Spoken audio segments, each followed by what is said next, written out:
long time ago, in a galaxy far, far away.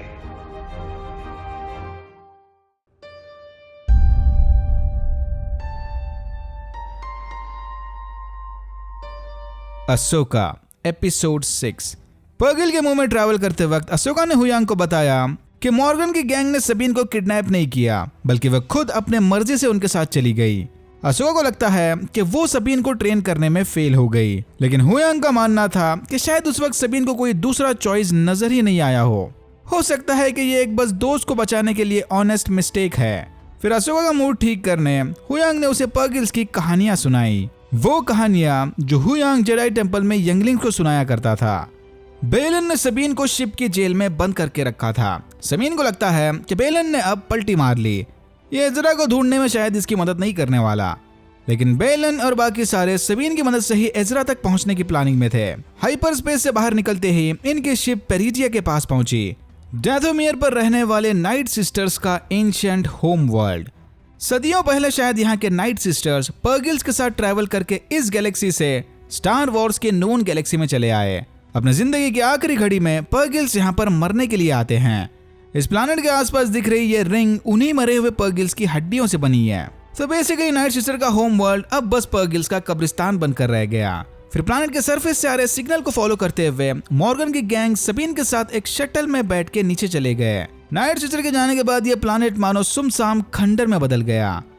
फिर Morgan का shuttle इस पहाड़ी पर बने बड़े से प्लेटफॉर्म पर लैंड हुआ, जहां उनका स्वागत 3 ग्रेट मदर्स ने किया। ग्रेट मदर्स यानी नाइट सिस्टर्स के लीडर्स। अब तक हम बस डेथोमियर पर रहने वाली एक ही ग्रेट मदर को जानते थे, डार्थ मॉ की अम्मा मदर टालजीन। बट पेरिडिया पर तो ऐसे 3 पावरफुल मदर्स हैं। मॉर्गन के आने के पहले ही ग्रेट मदर्स ने थ्रोन को इनके अराइवल की खबर दे दी थी, लेकिन सबीन को देखते ही ग्रेट मदर्स ने उसे फौरन पकड़कर जेल में बंद कर दिया। ये लोग जेडाइस पर बिल्कुल भरोसा नहीं करते। चलो एटलीस्ट किसी ने तो सबीन को जेडाई समझा। सबके वहां से जाने के बाद बेलन अपनी सोच में गुम हो गया। शिन समझ गई कि बेलन को कोई बात खाई जा रही है। जेडाई टेंपल के फॉल ने बेलन को पूरी तरह से बदल दिया था। उसे लगता है कि पावर का राइज एंड फॉल एक तरह का कांस्टेंट लूप है। पहले जेडाइस पावर में आएंगे, फिर वो पावर एम्पायर उनसे छीन लेगा। बाद में जेडाइस फिर से एम्पायर को हराकर पावर अपनी ओर खींच लेंगे। Constant repeating cycle. बेलन यहाँ पर थ्रोन के साथ पावरफुल बनने नहीं, बल्कि इसी साइकिल को रीस्टार्ट करने आया था, एक नए दौर की शुरुआत। सबीन जेल में बैठी फोर्स यूज करने की प्रैक्टिस कर रही थी। पहले उसे लगा कि इसकी कोशिश रंग ला गई, बट बाद में उसे रियलाइज हुआ कि यह रंबलिंग थ्रोन के काइमेरिया शिप की वजह से हुई थी। ग्रेट मदर ने अपने डार्क मैजिक से थ्रोन की शिप की मरम्मत कर दी और थ्रोन को नाइट ट्रूपर्स की नई आर्मी भी दे दी, जिसे गोल्डन मास्क पहना जनरल लीड कर रहा था, इनॉक। प्रीटी श्योर के मैरॉक की तरह ही ये सारे के सारे नाइट ट्रूपर्स नाइट सिस्टर के मैजिक से बनाए ज़ॉम्बीज हैं। यहाँ फाइनली हमारी मुलाकात लाइव एक्शन थ्रोन से हुई, जो मॉर्गन के सक्सेसफुल प्लान से काफी खुश था।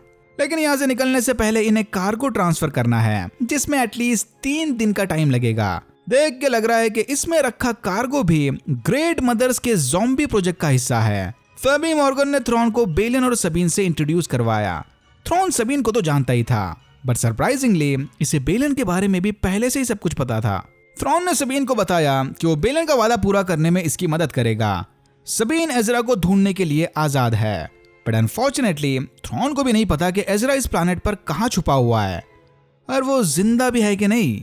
फिर भी थ्रोन ने ट्रैकर देकर सबीन को एजरा की लास्ट नोन लोकेशन बता दी। सबीन के पास एजरा को ढूंढकर वापस लाने बस 3 दिन का टाइम है, क्योंकि थ्रोन के शिप के जाते ही ये दोनों शायद हमेशा हमेशा के लिए इस प्लैनेट पर अटके रह जाएंगे।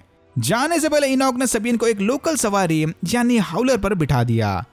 इस प्लैनेट पर बसे खानाबदोश लुटेरों से लड़ने सबीन को उसके हथियारों की भी जरूरत पड़ेगी। फिर सबीन लाइट सेबर और मैंडलोरियन आर्मर पहनकर हाउलर के साथ एजरा को ढूंढने निकल पड़ी। सबीन के जाते ही थ्रोन ने बेलन और शिन को भी उसके पीछे भेज दिया। वादे के मुताबिक बेलन एजरा के मिलने तक सबीन को कुछ नहीं करेगा, लेकिन एजरा के मिलते ही वो दोनों को मार देंगे। Classic villain move. थोड़ा दूर जाते ही लोकल बैंडिट्स ने सबीन पर हमला कर दिया, बट ये सबीन की लाइट सेबर और मैंडलोरियन स्किल्स के आगे ज्यादा नहीं टिक पाए। अनफॉर्चुनेटली इस लड़ाई में सबीन का ट्रैकिंग डिवाइस टूट गया। बैंडिट्स के दिखते ही हाउलर सबीन को अकेला छोड़कर भाग गया था, जिसके बाद सबीन और हाउलर के बीच अलग ही झगड़े शुरू हो गए। पर अपने एलियन पपी आइज दिखाकर हाउलर ने सबीन को मना लिया। थ्रॉन ने इनॉक को बोलकर बेलन की मदद करने थोड़े और ट्रूपर्स भेज दिए। थ्रॉन को ना ही सबीन की कुछ पड़ी थी और ना ही बेलन और शिन की। अगर शिप निकलने से पहले वो दोनों वापस आए तो ठीक, नहीं तो थ्रॉन उन्हें भी यहीं सड़ने के लिए छोड़कर चला जाएगा। हाउलर की मदद से सबीन की मुलाकात नॉटी नामी लोकल प्रजाति से हुई। सबीन को इनकी एलियन भाषा बिल्कुल समझ नहीं आ रही थी, पर तभी एक नोटी ने सबीन के आर्मर पर बना रिबल सिंबल पहचान लिया। ये लोग भी बिल्कुल ऐसा ही सिंबल पहनते थे जो इन्हें एजरा ब्रिजर ने बना कर दिया था। फिर आपस में थोड़ा डिस्कशन करने के बाद ये सारे सबीन को एजरा से मिलवाने ले गए। सबीन का पीछा करते वक्त शिन ने बेलन को एजरा ब्रिजर के बारे में पूछा। यहाँ पर बेलन ने एजरा को बोकिन जेडाई के नाम से बुलाया। यह स्टार वॉर्स यूनिवर्स में एकदम फ्रेश और नया कंसेप्ट है। तो जेडाई टेंपल की तबाही के बाद ट्रेन हुए पैडवान्स या जेडाइस को बोकिन जेडाइस कहा जाता है। शिन को लगता है कि वो भी एक बोकिन जेडाई है, बट बेलन ने बताया कि नहीं, शिन उससे कहीं ज्यादा बढ़कर है। बाय द वे, शिन को इस प्लैनेट पर रहने में कोई इंटरेस्ट नहीं था। जब यहाँ के लोकल ग्रेट मदर्स कल्टी मारने की प्लानिंग में है तो इन्हें भी जल्द से जल्द यहाँ से निकल जाना चाहिए। बट बेलन को लगता है कि इस प्लैनेट पर छुपी कोई ग्रेट पावर उसे पुकार रही है। ग्रेट मदर्स भी शायद उसी पावर से डर कर भाग रहे थे।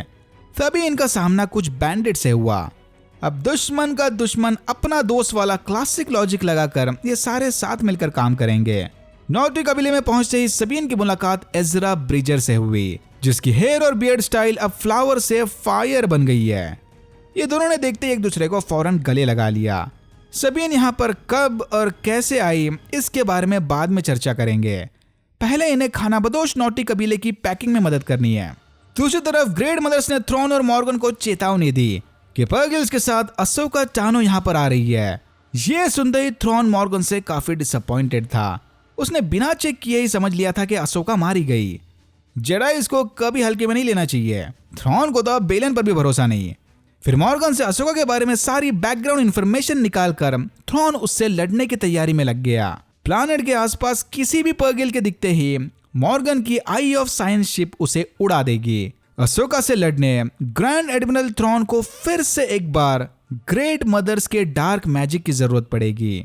देख के लग रहा है कि ग्रेट मदर्स शायद किसी पावरफुल फोर्स यूजर को रिजरेक्ट करने वाले हैं। और यहां होता है एपिसोड 6 खत्म।